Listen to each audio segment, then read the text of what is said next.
L'artiste musicien Serge Kassi était le samedi 26 octobre 2013 devant la presse hexagonale à Paris pour présenter son troisième maxi-single intitulé « Devoir de vérité ».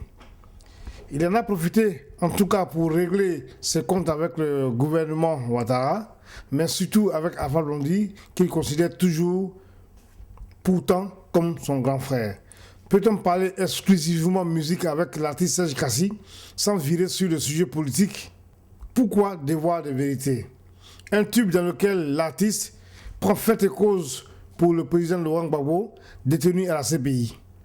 Serge Kassi explique que pour lui, le temps est arrivé pour dire la vérité parce que le mensonge a trop pris le pas sur la vérité dans la crise ivoirienne. Laurent Gbagbo est une victime et les vrais criminels sont tranquillement récompensés en Côte d'Ivoire. Ce single a pour vocation première, selon lui, d'informer musicalement l'opinion publique internationale qu'il y a un innocent à la CPI. Mais en même temps, de faire de Devoir de vérité un document mis à la disposition de tous ceux qui luttent, ivoiriens et panafricains, pour la libération de Laurent Gbagbo.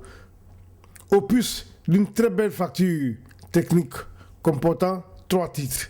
Devoir de vérité, Dis-moi et Gbagbo vous parle.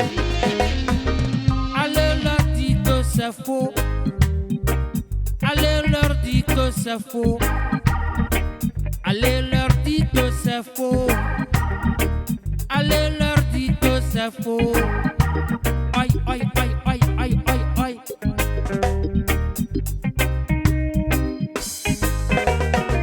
Allez leur disons mentir. Allez leur disons mentir. Allez leur disons mentir. Allez leur dire que c'est faux. Gbagbo n'est pas un tueur. Ce n'est pas un criminel. Il n'est pas un assassin. Je voudrais, dans un premier temps, pour tout propos, remercier le comité d'organisation, l'équipe avec qui je travaille. Ce n'est pas un hasard si nous avons choisi ce lieu qui, pour nous, est un symbole étant en exil. Mais dans ce lieu, nous nous trouvons en Afrique, parce que cette maison s'appelle la Maison de l'Afrique.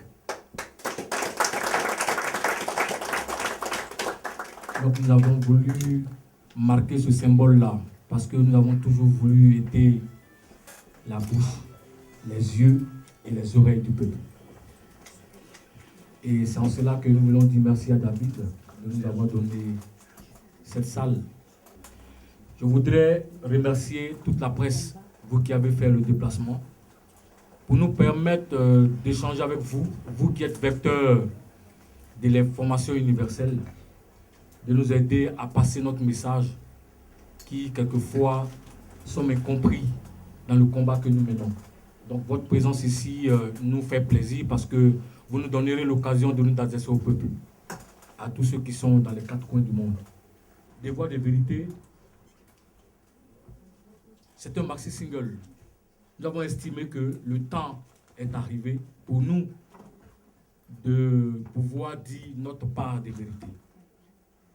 Parce que nous avons estimé que le mensonge a trop pris le pas.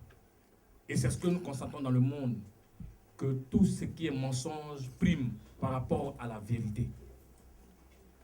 Le cas particulier de ce leader africain, qui pour nous est un symbole et qui est victime d'une injustice criade, dont depuis 2 ans, de par le monde, on a démontré par des supports de communication que ce monsieur était un criminel, était un assassin, était un dictateur.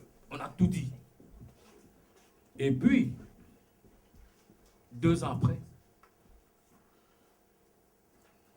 ceux même qui étaient enclins à le croire, parce que tout le monde sait que la CPI est un tribunal à caractère politique. Mais il y a un Dieu qui a permis à 2 juges de dire que c'est vrai. vous l'avez amené pour qu'on le condamne. Mais franchement, nous là, on a une dignité. Amenez-nous quelque chose de plus. Mais on va le garder. Hein. Mais on vous donne jusqu'en novembre. Si vous ne nous donnez pas quelque chose de plus, on sera obligé de le relâcher. Comme quoi, la vérité finit toujours par triompher. Le pays d'où nous venons, nous n'avons pas le droit de lâcher ce pays. Et l'artiste que nous sommes, nous avons ce devoir-là parce que ceux qui nous ont fait, c'est notre peuple qui ont fait que nous sommes là. On dit envers un pays, on n'a pas que des droits, on a aussi des devoirs. Et c'est mon devoir, c'est le devoir qui m'appelle. Ce devoir de vérité, ce devoir de dire chaque jour ce qui se passe, de dénoncer l'état de la société, de dire ce qui ne va pas. Et si c'est ça qu'on appelle être un politicien, alors je suis un politicien. Parce que ce que je ne comprends pas, c'est que les autres d'à côté font la même chose. C'est vrai, d'en face. Font la même chose. Mais à eux, on ne dit pas qu'ils sont des politiciens. Eux, c'est normal. Beaucoup me disent, Kassi, tu chantes bien, on t'aime, hein, mais tu fais politique. Mais enfin, quelle est la différence entre Kenga et moi? Quelle est la différence entre Alpha Blondy et moi? Mais moi, on me présente comme un homme qui fait de la politique. Et pourtant, je n'ai jamais occupé un poste politique. Et pourtant, depuis les années 90, je ne dis que la même chose. Comme Bob Marley, comme Peter Tosh, comme Bernie Spears. Devoir de vérité, c'est 3 titres puis stand-up. Devoir de vérité a été enregistré en live avec le groupe Les Roots qui m'accompagne aujourd'hui en France. L'équipe qui a fait ma tournée tout récemment a joué en live dans cet album, dans ce maxi single. Oufoué était milliardaire. Et puis le peuple était pauvre. J'ai choisi le peuple. Ce n'est pas les moyens qui m'ont manqué. Ce n'est pas les approches qui m'ont manqué. En 90, quand je sortais mon premier album, on m'a demandé d'enlever, d'aller justifier à la télévision ivoirienne que cet album-là, je ne l'ai pas fait contre le président Houphouët-Boigny. J'ai refusé. Parce que quand je sortais cet album, j'ai vu tout un peuple se reconnaître en ce que j'avais dit. Et me demander d'aller justifier cela en disant non. C'était, je pouvais, quand on vous demande de le faire, ça veut dire qu'en retour, votre vie change. À l'époque de Houphouët, tout le monde le sait. Non. Je dis non. La vie, c'est un choix. Ou bien tu marches avec un idéal, ou bien tu décides d'aller à volo. Si c'est ça mon destin, alors le jour où Dieu m'appellera, j'irai et je suis convaincu que quand je ne serai pas là, tu vas retenir que à cette époque, il y avait un certain Serge Kassi. Je préfère cela. En tout cas, bonsoir Serge. Bonsoir. Merci, je te remercie pour ta conviction. Je veux savoir, aujourd'hui, le pouvoir en place en Côte d'Ivoire est dans la phase de la réconciliation. Et il y a des artistes qui sont entrés, tels que Yodé Siro, tout dernièrement John Yale. Qu'est-ce que Serge Kassi attend vraiment pour entrer en Côte d'Ivoire pour passer la phase maintenant de la réconciliation? Qu'est-ce que Serge Kassi attend pour entrer dans la phase de la réconciliation en entrant en Côte d'Ivoire?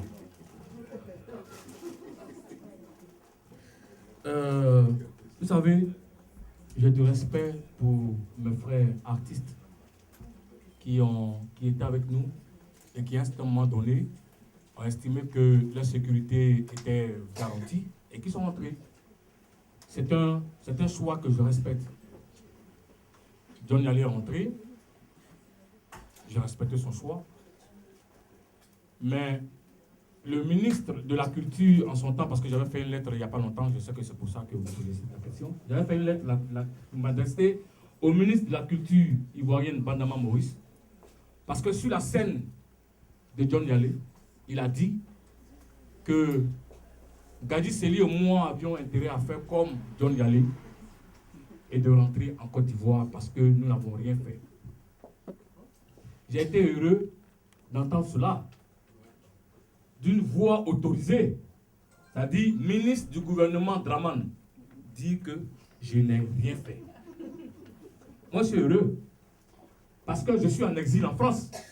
Les autorités françaises, là, tous les pas que je fais, là, ils me regardent. Et puis, on vient leur dire que Serge Kassi est un milicien. Mais si aujourd'hui, une autorité ivoirienne reconnaît que je n'ai rien fait, mais moi, j'en suis heureux. Parce qu'au moins, ils vont entendre que je n'ai rien fait. Que je suis venu ici parce que ma vie, on a tenté de m'assassiner. On a attaqué ma maison. On a pillé mes biens. On m'a recherché à Abidjan pour m'éliminer. Que mon nom y figurait sur la liste des personnes à exécuter. Mais enfin, même si on dit que je ne sais pas les lois à l'école, je ne suis pas bête.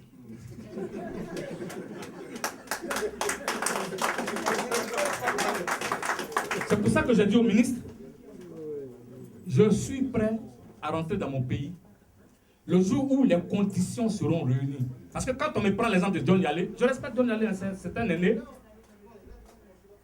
Mais j'ai toujours dit, les moutons marchent ensemble, mais ils n'ont pas le même prix. On a pris le même train, mais on n'avait pas le même arrêt. Chacun descend à l'arrêt où il se sent bien. Moi, j'ai pris l'avion au Ghana. Après 6 mois d'exil au Ghana. John Yalé n'a pas pris l'avion au Ghana. Non. Parce que tous ceux qu'on voulait assassiner, tous ceux qu'on voulait tuer ou bien piller, n'ont pas pris avion au Ghana. Et n'ont pas pris avion à l'aéroport d'Abidjan en avril ou en janvier 2010. Non. Ceux qui l'ont pris, c'est qu'ils avaient peut-être peur pour leur vie, mais ils n'étaient pas en danger. Voilà. C'est pour ça que je dis, les moutons marchent ensemble, mais ils n'ont pas les mêmes prix. Et puis quand tu es à l'extérieur, et puis tu vois tes compagnons, les personnes avec qui tu as partagé les visions de Gbagbo. Quand je vois Jean-Yves Dibopieux, leader de l'Alliance patriotique, étudiant, qui a fui le pays, qui a eu sa maison pillée, comme moi, qui allait s'exiler au Ghana, et que les services de secret des renseignements généraux ivoiriens s'infiltrent au Ghana pour prendre Dibopieux à l'insu des autorités ghanéennes, pour l'amener à Abidjan. Et qu'aujourd'hui, je vous parle, qui coupit dans les geôles de la DST et dans un état piteux, pas encore interrogé par un juge. Mais enfin, si on dit j'ai des cheveux comme un fou, mais je ne suis pas bête. Donc voilà. Mes compagnons sont en prison pour avoir partagé les mêmes idées que moi de la défense de Gbagbo. Charles Blé Goudé, qui à côté de Soro a choisi le micro, est extradé du Ghana à Abidjan et accusé des mêmes crimes que Gbagbo. Et qu'aujourd'hui, on ne sait même pas, aujourd'hui, on nous dit qu'il est à la DST dans un état piteux. Et puis vous venez sur scène de John Yalé pour dire rentrer au pays. Mais enfin, moi, quand je rentre au pays, donnez-moi toutes les certitudes. Commencez déjà par libérer ceux qui ont battu la campagne de Gbagbo et moi. Parce que je ne sais pas de quoi on les accuse. Parce que si j'estime que moi, je n'ai rien fait. Donc eux là, ils ont fait quoi? Qu'est-ce qu'ils ont fait? En Côte d'Ivoire, là, on se connaît en détail et puis en pièces détachées. Oui, on se connaît. Ils savent très bien que pendant 10 ans, on n'a fait que prôner la paix. On a rencontré tout ce qu'on devait rencontrer. Si vous avez gagné la guerre, mais enfin, qu'est-ce qui vous pousse à vouloir nous éliminer? Qu'est-ce qui vous pousse à vouloir nous mettre en prison? Quand nous pensions que la guerre est finie et que vous étiez prêts à tendre la main à ceux qui ne partageaient pas votre point de vue pour pouvoir faire avancer la Côte d'Ivoire. Pendant 2 ans, vous nous traquez partout où on est. Au Ghana, au Togo, au Bénin, au Mali, au Libéria, partout, vous nous traquez. Pourtant, on ne sait même pas ce qu'on a fait. Vous comprenez? C'est en cela qu'on dit que les conditions ne sont pas remplies. Parce que pour qu'il y ait réconciliation, il faut que les 2 entités soient présentes. On est prêt à aller. Moi, je suis prêt à rentrer dans mon pays le jour où je continue. Mais quand au moment où je suis en train de te parler, on dit les pro-Gbagbo sont toujours en train d'être arrêtés et mis en prison, je préfère respirer l'air frais de Paris, mon frère. C'est ça qui est la vérité. Je veux que vous nous disiez aujourd'hui, qu'est-ce qui s'oppose réellement à Alpha Blondy? J'avoue, honnêtement, Alpha Blondy, c'était mon grand frère. C'était mon grand frère. Non, c'était mon grand frère, parce qu'on n'est pas encore réconciliés. Lui et moi. Non, c'est un grand frère avec qui j'ai passé toute une vie. Quand je vous dis toute une vie, c'est vraiment toute une vie. Parce que quand moi j'étais étudiant, Alpha Blondy venait fraîchement des États-Unis. C'est nous qui l'avons rencontré les premiers. Philan Kassi nous a amené Alpha Blondy. C'est un grand frère avec qui j'ai commencé une vie de galère. C'est-à-dire que il dormait chez moi avec ma mère. On était ensemble. On a fait beaucoup de choses ensemble. Anoy Castro, Anoy Léopold, tu es là, tu es témoin. On était ensemble à Port-Boué. Donc, on est des compagnons de galère, lui et moi. Il a dit, je suis la fille, on mangeait foutu de ta maman. Oui, maman préparait puis on mangeait. Les premiers concerts d'Alpha Blondy en Côte d'Ivoire, c'est nous qui l'accompagnons, les Roots. Première chance, première gamme, tout ce qu'il a fait, c'était nous. Jusqu'à ce qu'il sorte son premier album, Brigadier Sabari. Je ne l'ai jamais dit. Brigadier Sabari. C'est nous. C'est pas quelqu'un. Donc, on dormait ensemble, on a tout fait, jusqu'à ce qu'il soit une star internationale, dont j'en étais fier. Et je le vouais beaucoup de respect. Donc, quand Alpha Blondy parle, il dit quelque chose dont je ne suis pas d'accord, l'aîné qu'il est pour moi, je ne parle pas. Parce que il y a ce respect-là qui nous lie. Il y a cette amitié forte qui nous lie. Quand j'ai été blessé par les hommes de Bédier en 99, où j'ai eu les 5 tendons coupés pendant les événements à Yopougon, je l'ai encore sur le bras ici. C'est Alpha Blondy qui m'a amené à la PISAM. Et j'ai eu cette opération-là en 99, le 5 août 99. C'est lui qui a pris soin de moi.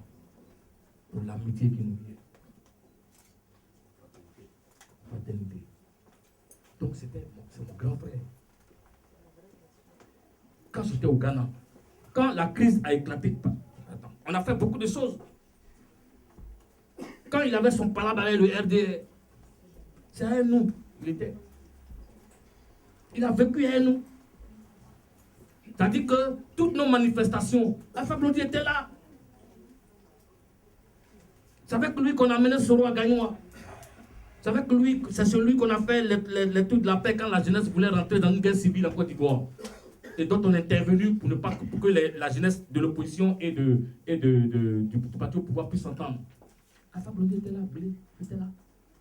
Donc ensemble, on s'est battu pour la paix en Côte d'Ivoire. C'est avec nous qu'il a rencontré le président Laurent Gbagbo pour organiser sa tournée, son festin et tout. J'étais là. Donc on a des choses, on a une histoire en commun, musicalement, comme tout. Donc c'est mon grand frère. Quand il dit Alpha, quand il dit des choses, non, je ne suis pas d'accord, je me tais. Parce que c'est mon grand frère. Parce qu'on a commencé ensemble. La preuve, il m'a fait passer à ses premiers concerts à Paris. Son premier Zénith, j'ai fait la première partie. Son premier Zénith, Bercy, j'ai fait la première partie. Donc il y a quelque chose qui nous lie. Les rebelles attaquent mon domicile. Je suis sorti 20 minutes après. Ils ont payé tout, ils ont pris mes voitures, ils ont tout pris. Ils m'ont poursuivi à Abidjan. Parce que quand on dit rentrer là, c'est celui qui, on dit quand serpent t'a mordu, vers te fait peur. Mais moi, il sait ce que j'ai vécu. C'est parce que je n'ai pas jamais le temps de ça, parce que ce que tu as vécu, là, les gens ne peuvent pas comprendre. Moi, j'ai marché dans la brousse. J'ai marché 7 heures pour arriver au fleuve Tanoué, du Ghana. Parce que les gens me cherchaient. Je ne suis pas passé par la frontière du Ghana pour entrer, non. Moi, je suis passé par le fleuve, mais j'ai marché dans la brousse. Parce que les gens me recherchaient. J'ai jeté tous mes trucs. Donc, j'arrive au Ghana. Je me cache. Et on annonce ma mort. Parce qu'il y a quelqu'un qui me ressemblait. Donc les rebelles ont dû couper la tête. Qui ressemblait à Serge Kassi. Il y a un jeune, on l'appelait Serge Kassi. Non, je suis convaincu que c'est lui. Que c'est lui. Ben, si on a montré la tête de quelqu'un qui me ressemblait, en tout cas, c'est que c'est lui. À Yopougon. Il vivait à Yopougon. Donc, je suis au Ghana.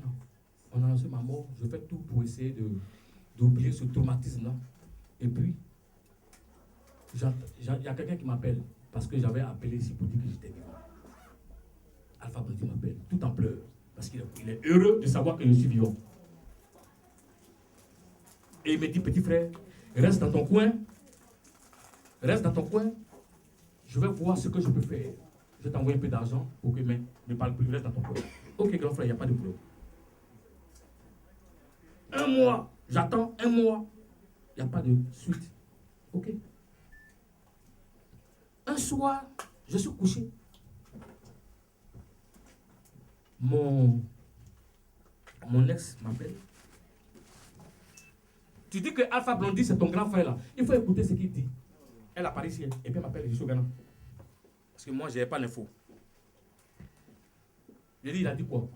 Elle dit, j'ai dit, il faut écouter, il faut regarder, il faut prendre, aller sur Internet, il faut regarder ce qu'Alpha Blondy est en train de dire de toi. Hein? Et puis je rentre sur Internet, je tape RT. Et puis, je revois Alpha Blondy devant le perron de la présidence.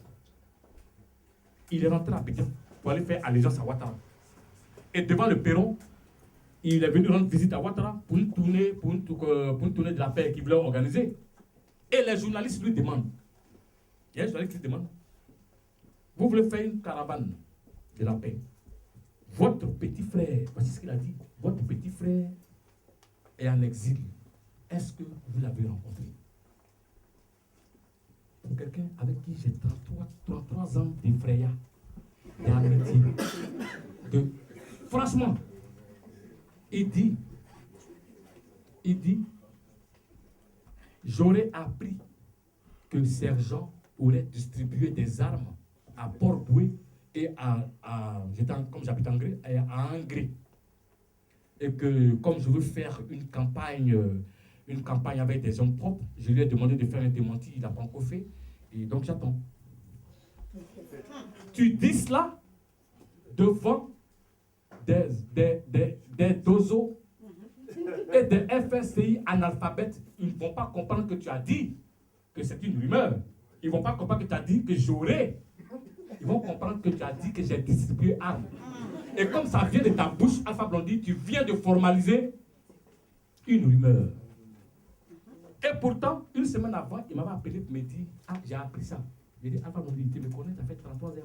Moi, je peux distribuer armes, moi, c'est non. Grand prophète devant l'Éternel. Je vais aller distribuer armes, moi. Donc c'est toi-même qui peux porter, tu peux dire aux personnes qui t'ont dit ça là. Non, c'est ne peut jamais se mettre en étude comme ça. Non. Je lui ai dit, bon, laisse-moi, je vais appeler Abidjan pour voir si c'est vrai. J'appelle tous mes amis de la presse à Abidjan. Ils ne sont même pas au courant de cette information. Donc je le rappelle. Pour lui dire, ah, comme tu as dit ces rumeurs là, apparemment c'est une rumeur, donc on va laisser comme ça. Et puis une semaine, je le vois à Abidjan, qui parle de ça devant la presse nationale et internationale. Mais enfin, si ça c'est quelqu'un qui vous dit bien, parce que tu allais faire allégeance à Ouattara, tu me jettes à la vertu populaire comme ça.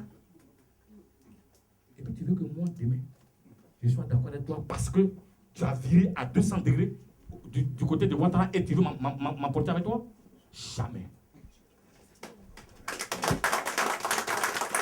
Jamais.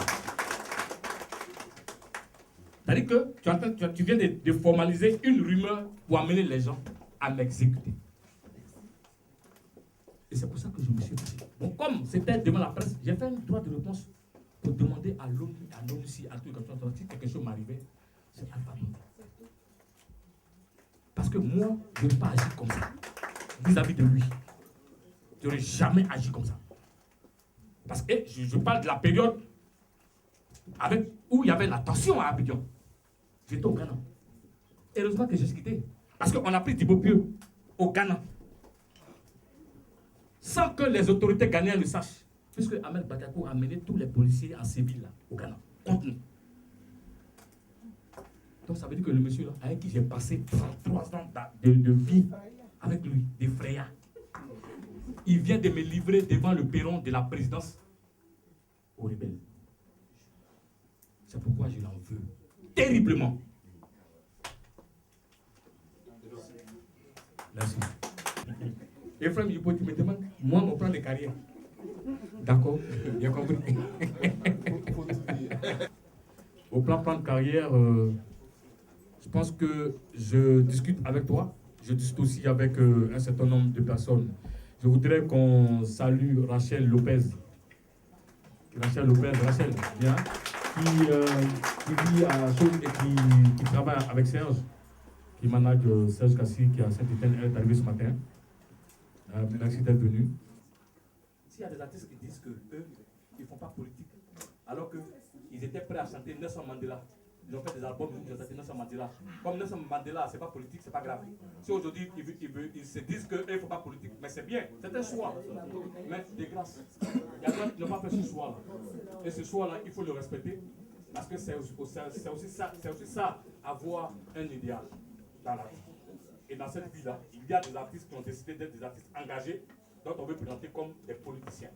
Moi, je ne suis pas politicien parce que si j'avais voulu avoir un rôle politique, je l'aurais eu en Côte d'Ivoire. Depuis les années 90. Ce n'est pas ma vocation. Je n'ai jamais touché à une arme. Mon arme, c'est ma gueule. Ça, c'est un titre. C'est comme ça que je crie haut et fort que qu'on veut me présenter pour ce que je ne suis pas, ok, ne m'empêchera pas de dire ce que je pense. Pour la première fois dans le monde, un prisonnier, on a fait 2 ans, on a mis toute la mandat sur ce prisonnier-là, on l'a présenté comme un homme, comme un assassin, un dictateur, on l'a accusé de crime contre l'humanité. Mais enfin, dans toute justice au monde, quand on n'a pas de preuves, on te libère. Dans toute justice au monde, mais il y a eu des juges que Dieu a touchés, qui ont dit, nous avons une dignité, nous. Tout ce qu'on vous demande, amenez-nous quelque chose au moins qui peut nous permettre de le condamner. Et on dit, bon, on va le garder. Mais si vous n'amenez pas de preuves d'ici novembre, on sera obligé de le lâcher. C'est un combat que nous menons. On est venu soutenir Serge pour la conviction dans le combat dans lequel il s'est engagé. Et je pense qu'il était important de venir le saluer parce que depuis, il est dans la lutte, depuis, il est aux côtés, je dirais, de la vérité en Côte d'Ivoire. Donc, qui dit vérité en Côte d'Ivoire dit soutien de tout le peuple de Côte d'Ivoire. C'est dans ce sens-là que nous sommes venus le soutenir aujourd'hui. Merci. Et au bout de ce parti, il a dit que son CD s'appelait Devoir de vérité. Pour vous, le titre est-il évocateur de quelque chose? Oui, bien sûr. Je pense que Devoir de vérité accompagne la crise dans laquelle la Côte d'Ivoire vit. Et il est important que la vérité soit sue par les Ivoiriens, par les Africains. Donc je pense que ce titre-là est le résumé de la situation de la Côte d'Ivoire. Il faut que la vérité éclate, il faut que la vérité éclate vis-à-vis du monde entier et vis-à-vis de l'Afrique. Voilà pourquoi je pense que le titre est bien choisi. Merci. Écoutez, moi je pense que Devoir de vérité est un titre qui est approprié au contexte actuel que la Côte d'Ivoire vit. Depuis un certain temps, on a présenté le président Laurent Gbagbo comme un criminel, comme un dictateur. Alors que tout le monde entier sait que c'est Laurent Gbagbo qui est le précurseur de la démocratie en Côte d'Ivoire. Donc, tous ceux qui sont épris des valeurs de justice, des valeurs de liberté, doivent crier très fort que Laurent Gbagbo n'est pas effectivement comme on souhaiterait qu'il soit. Laurent Gbagbo est ce que nous connaissons, l'homme qui se bat pour le devenir, pour le bien-être de son peuple. Et c'est ce message-là que j'ai senti dans le titre et dans l'exposé de l'artiste. Et j'en suis vraiment très fier, très émerveillé. Ben vous savez, Serge Kassi, c'est quand même un fidèle. Il a participé à tout ce mouvement pour la démocratie. Moi, j'ai connu Serge depuis très très longtemps, puisqu'il était évidemment dans l'animation des Fêtes de la Liberté au tout début, puisque le Front Populaire Ivoirien a créé ça au tout début des années 90. Je crois même me souvenir que j'ai dû voir Serge, je ne sais plus si c'était à la fête de 92 ou de 96, donc vous voyez, ça ne m'étonne pas du tout. J'ai tenu à être ici justement pour rendre hommage. Je suis aussi de ceux qui pensent que, comme il l'a dit tout à l'heure, les artistes contribuent aussi à populariser des idées. Il a été partie prenante de cette lutte pour la démocratie et ça ne m'étonne pas qu'aujourd'hui, en exil ici en France, au regard des conditions totalement antidémocratiques de la Côte d'Ivoire aujourd'hui, il continue son chemin à la fois par la parole et par la chanson, et je voulais saluer cette fidélité à cet engagement. Voilà, c'est pour ça que j'ai... Dernière question, votre ami Laurent Gbagbo passe devant les juges le mardi prochain. Est-ce que vous avez ces nouvelles? Non, si vous voulez, les choses sont beaucoup plus complexes que ça. En fait, mardi prochain, c'est la réponse à un appel qui a été fait par Maître Altit et l'équipe de défense suite à la décision du 11 juillet. Par rapport à la demande de mise en liberté conditionnelle. Donc il y aura une audience ce mardi-là et il y aura une autre audience qui répondra à l'audience du 9 octobre également pour statuer sur sa demande de mise en liberté. Donc en fait, d'ici le 11 novembre, vous aurez 2 audiences qui traiteront de la libération conditionnelle du président.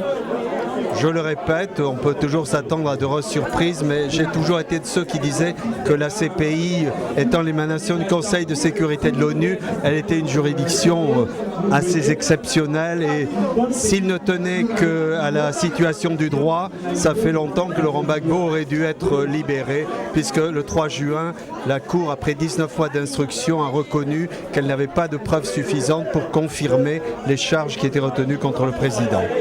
Serge Kassi, c'est pas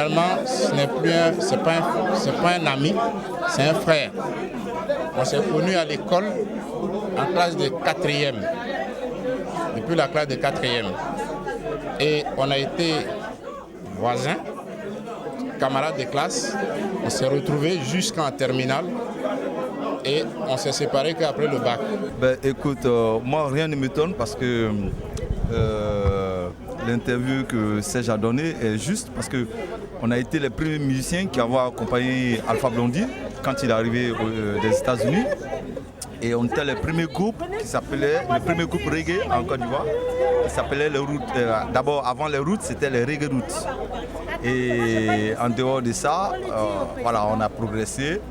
Et voilà, je suis resté dans le métier jusqu'à aujourd'hui. Bon, les autres, d'autres ont rapproché.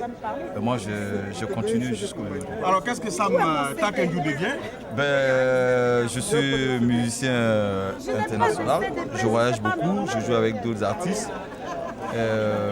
En ce moment, l'artiste avec lequel je tourne le plus, c'est Adiaman. Donc voilà, et Serge aussi. J'ai participé à son dernier album qui est sorti ces derniers temps. Déjà, je voudrais remercier News TV qui est déjà venu couvrir avec d'autres confrères, Civox, La Dépêche, l'Abidjan et tout ça, cet événement. N'a-t-on pas l'habitude de dire que la culture, c'est tout ce qui nous reste lorsqu'on a tout perdu? Et je crois que la présence de ces artistes dans la résistance justifie bien cette citation, et c'est une très bonne chose.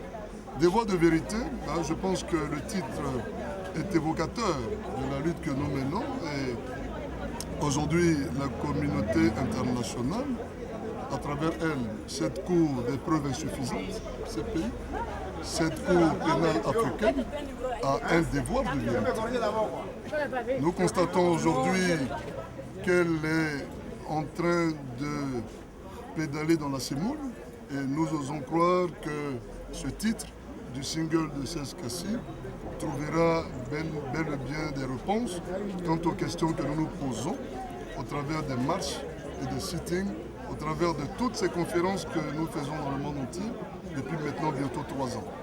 Nous encourageons aussi Serge Kassi, comme nous encourageons tous les autres artistes musiciens, à s'impliquer davantage dans ce combat pour la libération, pour la restauration de la démocratie et des droits de l'homme, pour la restauration de la dignité de ce grand homme qu'est le président Laurent Gbagbo. Maëliba, bonsoir. Bonsoir, Event News TV, voilà. Vous venez d'assister à la cérémonie dédicace de Serge Kassi. Vous êtes aussi artiste. Et le titre de son single, c'est Devoir de vérité. Vous qui êtes dans la lutte pour la restauration de la démocratie dans votre pays, la Côte d'Ivoire, comment est-ce que vous percevez ce titre? Il est évocateur, il est réel et c'est normal. Venant d'un artiste engagé comme Serge Kassi, ça ne me surprend pas. Je ne suis pas surprise. Et je disais que c'était normal parce que bon, il faut que les choses se sachent. Donc, comme il a dit, les artistes sont des porte-voix, des sans-voix. Donc, à un moment donné, où je dirais à ce stade de la lutte, parce que certainement nous tirons vers la fin, il faudrait que les uns et les autres soient informés du vrai. Ils soient informés du vrai. Je ne dis même pas réalité, mais vrai. Voilà. Merci l'artiste.